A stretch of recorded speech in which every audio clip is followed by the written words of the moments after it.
The channel is called Mainely Movies.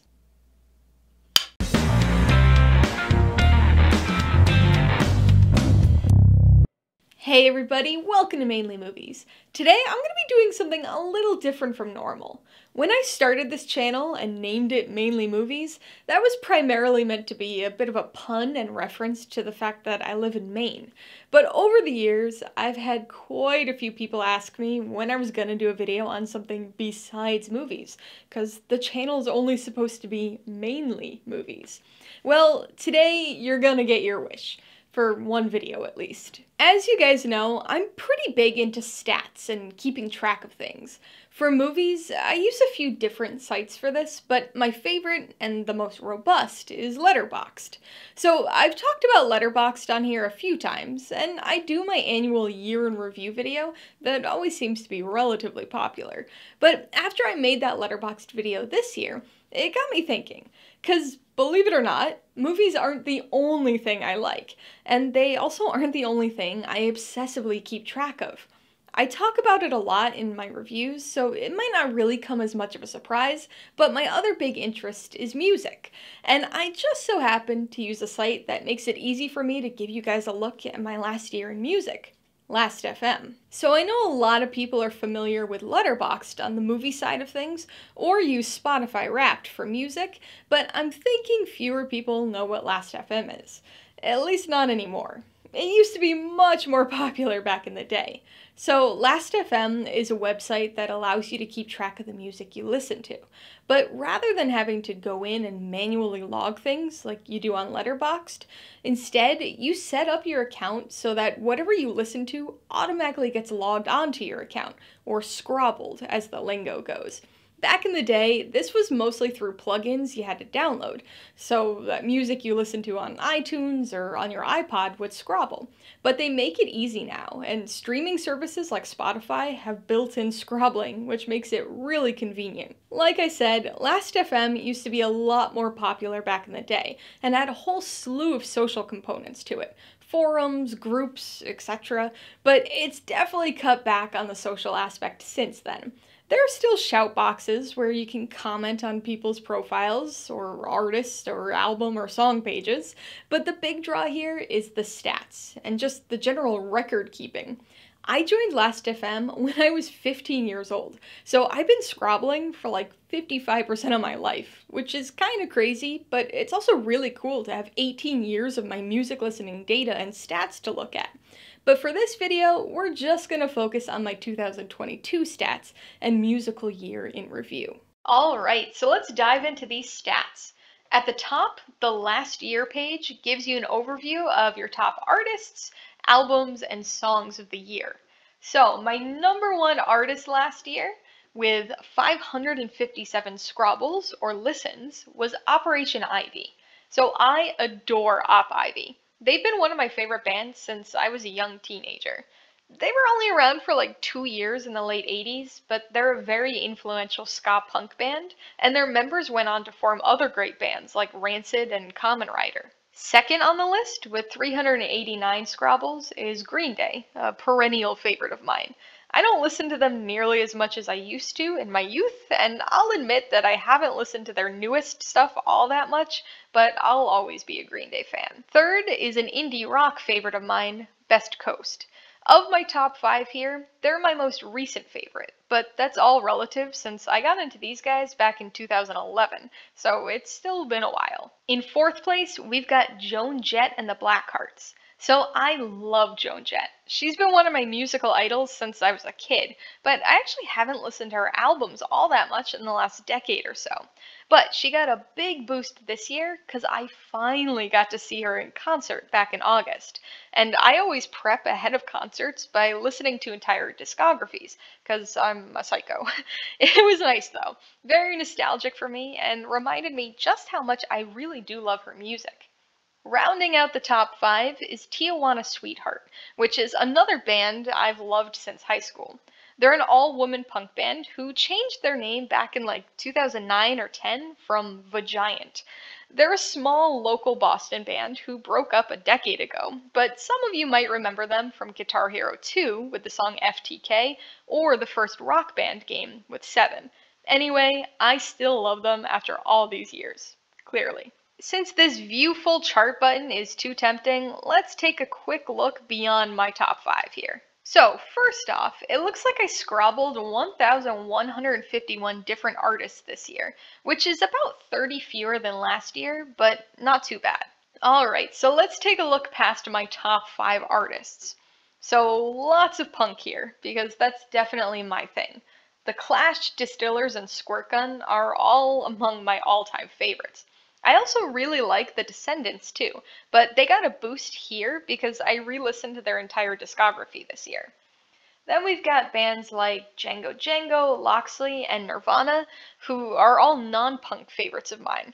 And we get a punk-heavy mix the further we go down, with bands like Def Leppard being outliers due to concert prep. Back to the main page, let's take a look at my top albums from 2022. So my number 1 album, far and away, was the 1991 eponymous compilation by Operation Ivy. This is really their only widely accessible album and includes everything from their only official album as well as several EPs, so it's always been my go-to for them and has a whopping 27 songs on it, which is why it's so far ahead. Next up is London Calling by The Clash. This is one of my all-time favorite albums, so no surprise to me that it's so high here, especially with an 18-song track list. The number 3 spot is a little bit of a surprise to me though. With just under 200 Scrabbles, we've got the 1982 debut album by the Descendants, Milo Goes to College. This is definitely my favorite Descendants album, though I certainly got on more of a kick with this one this year than I do in a typical year. Number 4 isn't much of a surprise for me, as it's one of my all-time favorites, Best Coast's 2010 debut, Crazy for You. And rounding out my top 5 is Squirt Gun's 1997 Another Sunny Afternoon. Like all of the others in my top 5, this is my favorite album by the band, and this one in particular was certainly a huge part of my high school soundtrack. It's also at a bit of a disadvantage here, because for some unknown reason, it's not on Spotify, so all of these Scrabbles have to come the old-fashioned way. This one would be so much higher on the list if I didn't have to break out the CD or my old iPod to listen to it. Okay, the full chart is calling to me again, so let's take a look at my top 20 or so albums this year. Right off the bat, I can see that I scrabbled songs from 1,925 different albums this year, which is almost exactly 100 more than I did last year. Looking at the albums here, things unsurprisingly match up pretty well with my top artists. Again, plenty of punk here. Blood Visions, some more Tijuana Sweetheart, The Distillers, The Damned, all my favorites by the respective artists. There are a few non-punk strays though, like Django Django's debut, Loxley, Diamond Rugs, and of course my favorite album of all time, The Zombies, Odyssey, and Oracle. Okay, back to the main page to take a look at my top 5 songs of the year. Are we really surprised to see Operation Ivy topping the list? I think not. Interestingly though, there's actually a 3-way tie here, with Op Ivy's Bombshell, Jaded, and then Tijuana Sweetheart's cover of Angel of the Morning, all having 24 Scrabbles, followed closely by some more Operation Ivy songs. So I think I can guess what we're gonna see with the full chart, but let's take a look. Okay, so I listened to 4,848 different songs last year, which is down about 200 from the previous year. Like I guessed though, no real surprises here. Tons of Operation Ivy and Tijuana Sweetheart, so let's scroll until we find something a little more interesting. Okay, so looks like we've got 2 here that haven't popped up anywhere else yet. 18 Scrabbles each to Becky by Be Your Own Pet and Wet by Daisy and the Scouts. Other than that, there's nothing in the top 50 that isn't from one of my top albums or top artists, which I guess isn't really that much of a surprise. Okay, moving down on the front page, we've got the Highlights versus 2021 section, which basically gives us a comparative snapshot of my scrabbling between 2022 and the year before. One thing to note here though, the 2021 data is displaying slightly wrong for some reason. So first up is total Scrabbles. So I listened to 10,322 songs last year compared to, and this is where the 2021 data is a bit off, exactly 10,000 songs in 2021. My average daily scrobbles stayed about the same with 28 songs per day, and listening time went down a little bit with only 21 days and 16 hours worth of music. But considering I watched about 51 and a half days of movies, the slight drop here is understandable. As for my streak, no surprise here, 365 days, just like it actually was in 2021 as well. Once again, have some incorrect data here for some reason.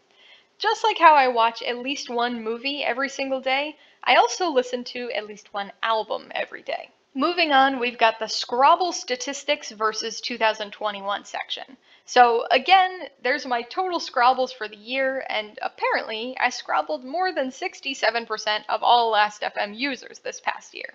Interestingly, it notes that my annual Scrabbling record, or peak, was 15,000 songs, which, in looking at the other data on my profile, I see happened back in 2020. But again, this appears to be inaccurate because I had 17,279 in 2006 and a whopping 26,496 Scrabbles in 2010. Below that is just a month-to-month comparison, with 2022 in dark red and 2021 in a lighter shade. Summer and December tend to be my highest listening months, matching up with concert prep and slightly more free time. Continuing on, we've got this odd graphic that replays some of the data we've already seen, along with an on-repeat distinction, though it's unclear just how those selections are made, because as you can clearly tell, the Scrabble numbers aren't particularly high for any of those on-repeat listens. Next, we've got the New to Me Artists, Albums, and Tracks section. As with a few other sections, there are some errors and oddities here. New artists look alright to start things off. As you can see, and could probably already guess from the data above, I like to listen to a lot of music I already know, so only about 21% new artists for me this year. Daisy and the Scouts are a fun little surf punk band who put out one album back in 2015 and then disappeared. The Hippos are a ska punk band I first heard back in high school, but apparently never scrobbled. Sobs are a guitar-driven indie pop band, and then The Long Shot is a power pop side project of Billie Joe Armstrong from Green Day. The new album section is where we start running into the errors, because 2 of the 4 are definitely not new to me albums. Let's start with the 2 that are correct. Maggot, that lone album by Daisy and the Scouts that I mentioned before, and Change Up, which is a 2022 acoustic release by Joan, Jett, and the Blackhearts. The other 2 are just wrong, though. London Calling is one of my all-time top albums, so this falls into here because of Spotify's annoying habit of adding all sorts of expanded and remastered classifications to album and song titles. I have Last.fm Pro, so I have the ability to edit these out, and I always do because I'm way too OCD, but I missed a few Scrabbles apparently before the report was made, so it locks it in once it actually is created. The other erroneous inclusion here is Def Leppard's Hysteria, which I've scrabbled tracks from numerous times in the past, so I really don't understand why it's showing up as a new album. And speaking of errors, we've got one in the new track section too. The Buzzcocks' classic song, Ever Fallen in Love with Someone You Shouldn't Have, is definitely not a newly scrabbled song for me, so I'm not sure why it's here. The others are accurate though, including Wet, which I highlighted in a previous section. Also, gotta love the discovery that the Rocket Power theme song is on Spotify.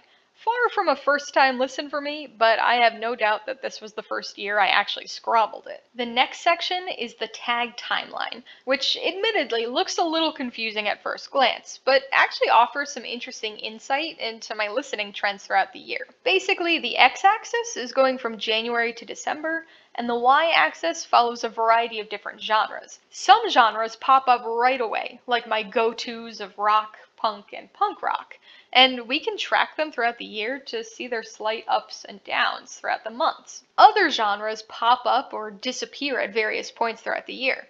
For instance, Hard rock shows up in late June and disappears by mid-August, which coincides with my concert prep and a lot of Joan, Jett, Def Leppard, and Motley Crue scrabbles. Similarly, we can see horror punk pop up around Halloween when I got on a mini Misfits kick and re-listened to their entire discography for the first time in years. Genres are also the subject of the pie chart below, which shows the top tags for the music I listened to in 2022.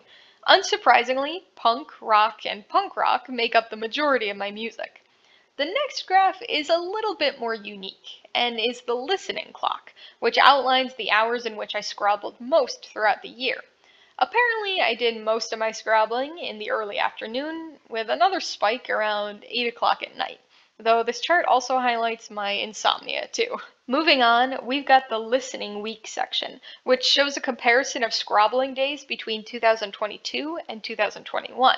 There's not a huge difference from one day of the week to the next, though interestingly, I scrabbled the most on Thursdays in both years.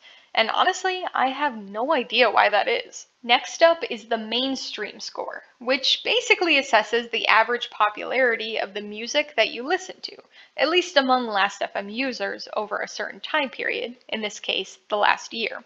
According to this, I'm pretty balanced with a 61% mainstream score. The most popular artist I listened to was Taylor Swift, and the most obscure was Luke Christie, who sung a Christmas song on this really random Christmas compilation CD I have. Finally, we've got some stray stats to finish things up. Apparently, I loved or hearted 34 tracks this year. I used to be so stingy with the hearts back in the day, so it's kind of a random, useless stat for me, to be honest. My most active day was December 8th, when I listened to 347 songs, which is a lot. I was doing a lot of grading and editing that day, and I was listening to a punk playlist on Spotify, a genre that isn't exactly known for lengthy songs, so that certainly helped. I only went to 2 concerts in 2022, which is a step up from the previous year, but nothing compared to my pre-COVID concert-going days. This year, I saw Joan, Jett, Def Leppard, Motley Crue, and Poison at Fenway Park in Boston, and then I saw Everclear and Lit in Maine.